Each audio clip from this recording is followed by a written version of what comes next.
Origami Crane. I'm going to be showing you how to make origami, and this is going to be at a speed that's reasonable. You shouldn't have to pause. I am folding it intentionally with the design that I want on the outside. And this, of course, is a crane video, as the title suggests. I have my daughter here with me in this process. She's learned them as well. We just watched some YouTube videos and got it down in about 15-20 minutes, and we figured, hey, let's make one of our own. I think we can do better. Everyone else goes too fast. You have to pause it and then catch up. This one I think you should be able to follow along with me. And hey, if you're really fast, just put it on 2 times speed or on 1.5 speed.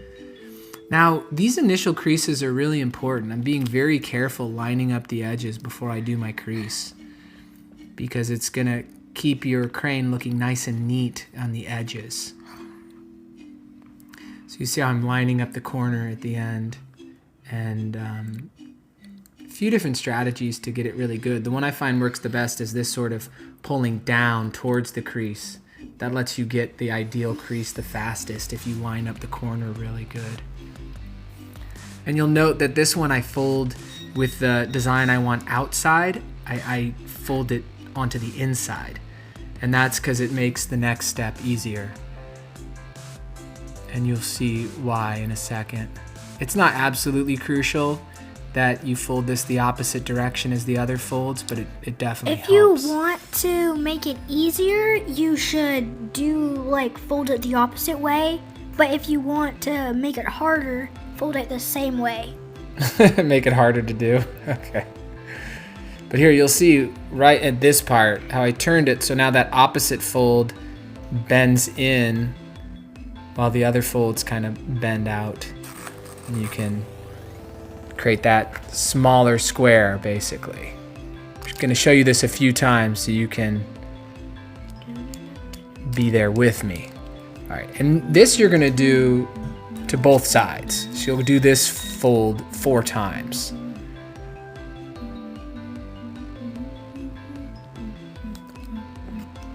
And so the part that's facing me is the part that's open at the bottom. The part that's away from me is closed at the bottom. That's a fold on the top part. So that's how you can make sure you have your orientation correct for these folds. And again, take your time, make the folds neat. That's going to improve the appearance of the crane at the end.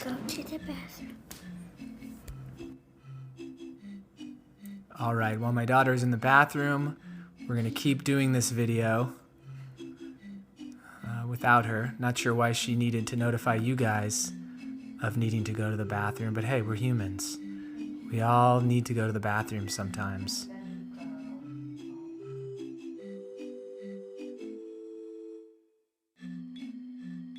These are human moments.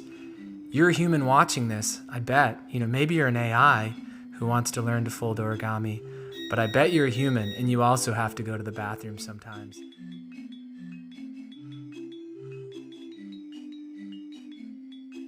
So perhaps you'll relate to this video even more. Okay, now we're opening it up. This part's a little tricky. Those folds you just did are what make this possible.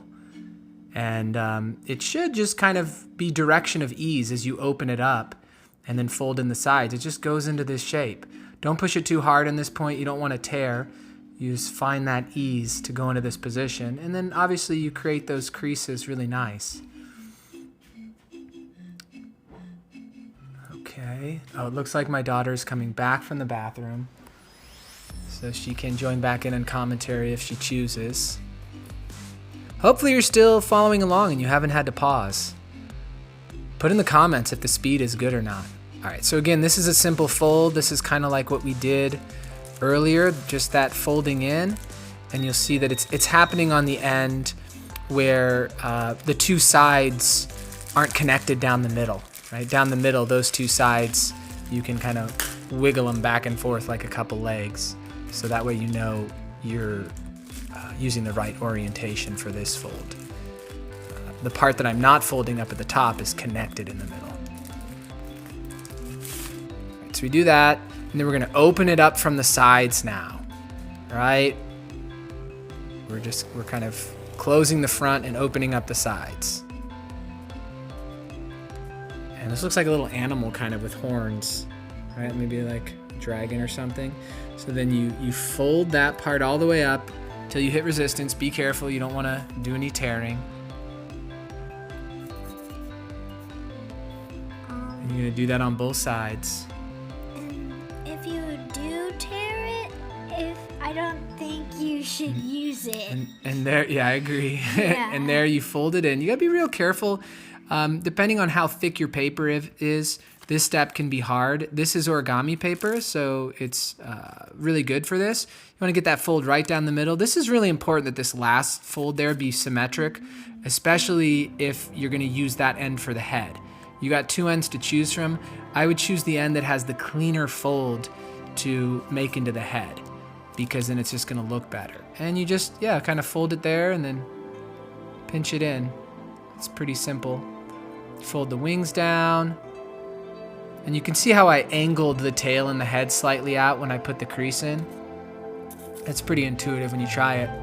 If you want to put some volume into the chest, you can kind of blow in the little hole that's on the bottom of the crane, and there it puffs it up. Right, you have a little more volume there. See that hole there when I turn it upside down? There you go. Beautiful. I recommend using these for mobiles. I'll show you what mine looks like.